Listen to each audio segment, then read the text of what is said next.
The Honest Farmer.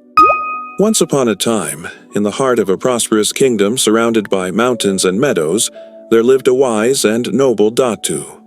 He ruled fairly, and the people loved him. But as age crept upon him and his sons were lost to war, the Datu faced a troubling question. Who shall inherit my fortune and keep peace in the land when I am gone? After many sleepless nights, the Datu conceived a test, not of strength or wit, but of virtue. He summoned all the greatest farmers in the land, men and women from every village known for their bountiful fields and golden harvests. They stood before the Datu, eyes gleaming with hope and pride. With his hand raised high, the Datu spoke. Each of you shall receive a seedling. Plant it. Care for it. After 3 months, return and show me your harvest. The one who brings forth the greatest yield shall inherit not only my lands, but the legacy of this kingdom. Cheers erupted across the courtyard.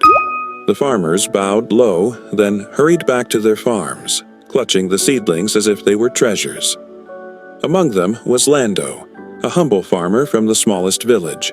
He was poor in coin but rich in values, honest, hard-working, and content with little.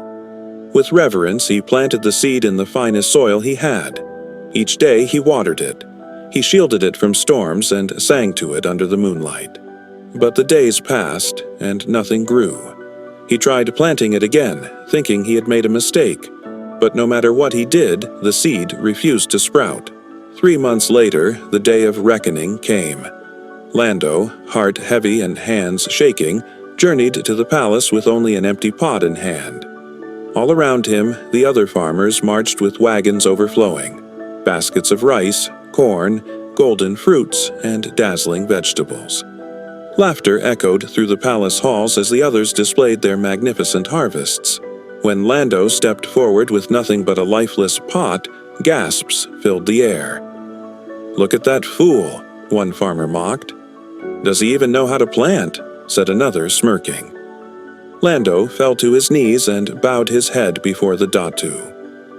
"Great Datu," he said, his voice trembling, "I tended my seed with care, but nothing grew. I feared I would disappoint you, but I could not bring myself to replace your seed with another." The crowd laughed louder. But then, "Silence!" the Datu roared, rising from his throne with fire in his eyes. The hall fell still. "This man," said the Datu, "is the only honest farmer among you." Confusion rippled through the crowd. The Datu stepped down and lifted Lando to his feet. "The seedlings I gave you," he said slowly, "were all boiled, dead. They could not grow. I wanted to see who among you had the courage to be truthful. While others deceived me with stolen crops, only this man stood before me with honesty in his heart." The farmers bowed their heads in shame. The Datu turned to Lando with a smile. "You, and only you, have proven worthy to carry the weight of this kingdom." And so, the humble farmer who brought forth nothing but the truth was crowned the steward of the land. The people, once mocking, came to respect and follow him, for they saw that integrity is the richest soil of all.